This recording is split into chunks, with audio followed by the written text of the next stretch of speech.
Hi guys, I'm David with MediaUnlock.net, and today we're going to be doing part 2 of our 18 to 55 millimeter kit lens professional shoot using the Rebel Series Canon T3I, which is a crop censored camera. So both of these are lower budget lenses and camera bodies. And again, we're trying to show you how to get the best shots, the most professional shots that you can possibly get, portrait-wise, or really you can apply this to other things when shooting. Now, in part 1, we did ambient light, we just did natural light, and we walked you through the settings. In part 2, what we're going to do is we're using a Canon 430 EX2 flash with the softbox on a light stand, and we're using the Aputure wireless flash triggers. Now, they don't have hypersync, but they're really cheap. I think the set's around $35 for the trigger and the receiver. And we got Miss Beautiful Linda that came out to be our model today. And again, so this whole setup is under about $700–800. So I mean, it's not a super cheap setup, but it is within a price range, a decent price range, to be able to have a professional flash, some wireless triggers, a softbox, a light stand, a camera body, and a lens. Now, today we're just going to walk you through the settings, and again, in part 3, we're going to actually go through and edit some of these photos. So we did some pre-shots to actually figure out the lighting and the positioning where I wanted the model. Now, if you guys notice, we've got this nice gray background, which I really like on this building. I've shot here before, and so we're going to use this as our background. We've got the flash set up to shoot directly at her. She's going to be kind of tilted a little bit towards the flash when shooting. And the things that you want to think about is shadows. So if we take a picture, and let's say we brought her arm up like this, I'm just going to go on and snap a picture. You guys are going to see a shadow. And if you notice, bring your arm down just a tad bit, bring it, there we go. We're going to resize this so you guys can actually see, make sure the flash is on.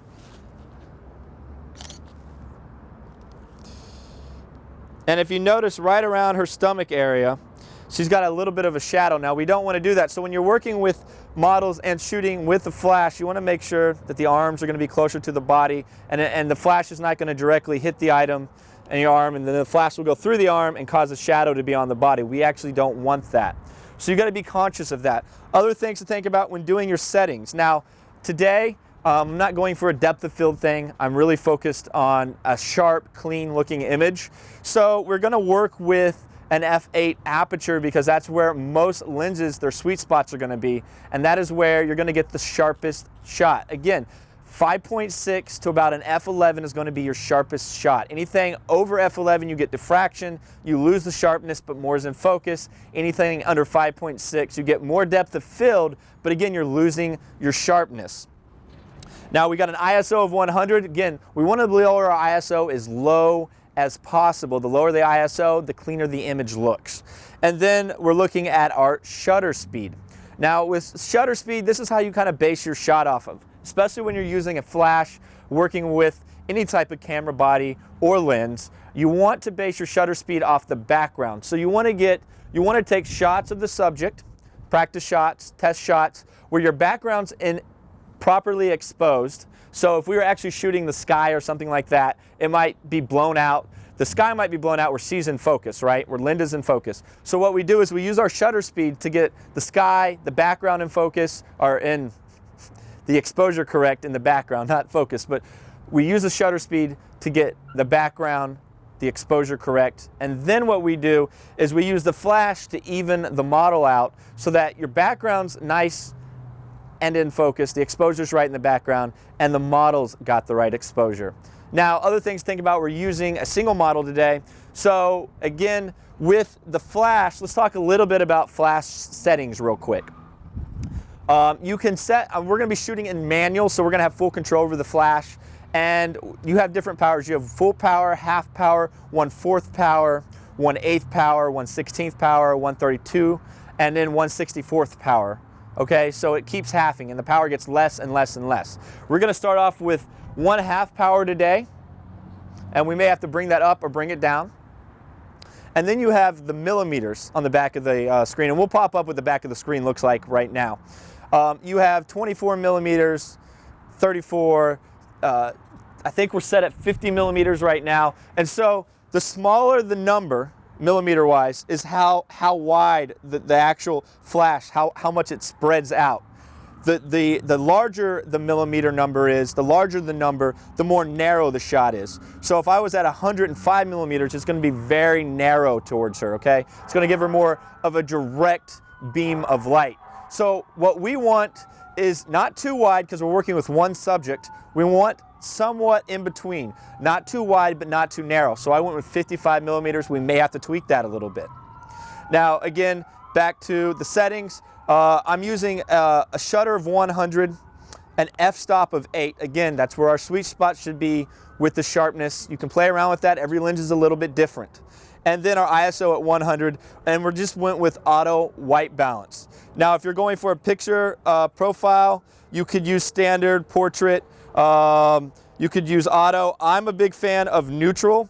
Neutral, I feel like, gives me a better control over the color palette. It seems to be a little, like, again, it's as it says, neutral. So when you go in and edit it, you have a little more control over pulling in your colors and stuff. Again, we want to always shoot in RAW if possible, okay? RAW is going to allow you to have more control with white balance and other settings when bringing it into Lightroom or Photoshop.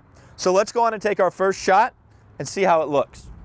So again, we're going to direct the flash right at the subject. So I'm going to have you move over just a little bit. You got some goosebumps there. Are you a little cold? It's getting a little chilly with the wind, the sun's going down, and if you guys haven't noticed, he's not really wearing a lot. So again, we want more of a direct light. She's going to angle a little bit towards the flash. The wind's not helping things, and I forgot my weights. Don't forget your weights. As you guys can see, that can happen. And let's angle it here. I've just got a few things sitting on it to try to weigh it down, and we want the flash to be kind of directly at her. And let's go on and take our first shot, make sure everything's turned on, make sure the pole decides not to fall over again, and here we go. Now I'm just going to work mostly from where her arms are up. And if you notice, she's kind of looking a little bit towards me with her eyes while still kind of focusing on moving her body towards the flash. So here we go. And I'm going to pop that first picture up. The lighting looks pretty good. I'm pretty happy with it. I'm going to zoom in on it a little bit and make sure that we're hitting, you know, again, you don't want harsh lighting. You don't want real harsh shadows. You want soft shadows for this type of shot. So let's zoom in, see how I like that. That looks actually really nice. Pretty happy with that. So now we're just going to start snapping away, taking pictures as she gives us different looks. So we're going to go over the settings one more time if you guys did not catch it. Shutter speed's at 100. The f-stop's at 8, or aperture, whatever you want to call it. ISO's at 100 as well. We're going with a neutral color palette, and we're using auto white balance. On top of that, we are at 1/2 power, so we're at half of the full amount of power that this flash can give out, using a Neewer softbox. I'll also put a link up for that if you guys want to check it out. It's a decent softbox. There are better ones out there for under the $50 range. And then we are set at 50 millimeters far as the narrow or the width of how much flash is being put out. As far as the direction, is it more wide, is it more narrow? We're kind of going in between that. So again, we're going to take another shot. Little eyebrow raise there, like she's disappointed with me or something. Don't worry, your photos will look pretty good using the 18 to 55 millimeter lens. And then we're sitting around between 35 and 50 millimeters. I'm not going all the way out to 18. I'll bounce out to 18 real quick, but if you notice, at 18, we're just getting too much in the shot. Now, if you notice, her shadow behind her is somewhat soft, so you can actually work with that. You don't want a bunch of light. We'll go to full power, and we'll take another wide angle shot, or at 18 millimeters, and you're should notice the shadow is gonna get a little bit harsher. And if you notice, the shadow behind her is a little bit more prevalent. You can see it. She's pretty well lit. Again, I don't really think I need all that extra light. I can fix that in Lightroom if I wanted to. So we're gonna go back to half power here. We're gonna stay at 50 millimeters and move this just a tad bit more. Again, when we went wider angled at 18 millimeters, if you notice, we also had the concrete, the two different types, the pavement and then the actual concrete, the way the black and the white kind of gray ran into each other. I didn't really like that. And then we had that piece on the top right above her head. I didn't like that. I'm really focused on just getting the grayish green background. That's what I'm focused on getting. I don't want anything else around her. That's why we're hanging out between 35 and 55 millimeters. That's things you guys have to think about when shooting. You have to visualize it. Sometimes, you know, you take some test shots. Other times, show up, take a look at the spot or the scene before you actually set up the shoot. Make sure it's something you like. Take some test shots. So these are things that you can do to preemptively set up and get ready for the shoot so you get the best possible pictures. All right, so we're gonna snap a couple more pictures. We went back to half power. We're still at 55 millimeters and I'm still stuck at a f8, ISO 100 and shutter 100.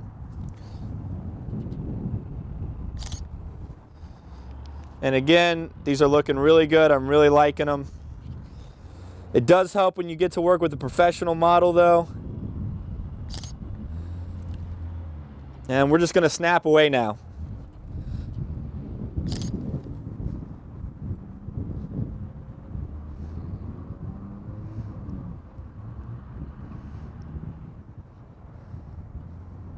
Maybe take a one step back, please. That's good. Yep, that's good. And let's make sure we're getting enough light on you there. Nope, so we need a little bit more light. So what we're gonna do is we're just gonna bring this up. We could go to full power, but I'm just gonna bring this a little bit closer to her. We're going for a horizontal shot here.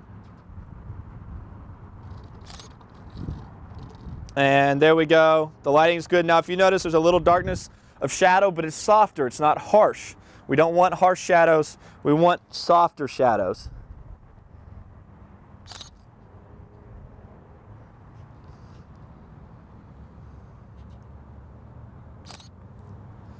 And these shots are looking really nice. We might drop the shutter down. We're gonna bring the ISO up to 200. I like the shutter where it's at.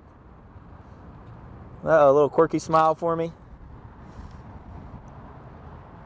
And that looks pretty nice. Now again, we've got a little bit of shadow down around her wrist and where her right arm is meeting her left arm in the wrist. This isn't bugging me too much.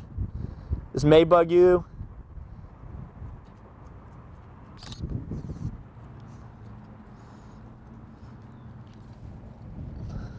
Now we'll just get a full body. I backed her up a little bit. Now if you notice the pavement, that's something we're gonna have to clean up a little bit. We got soft shadows there, so I'm not worried about the soft shadow from her body.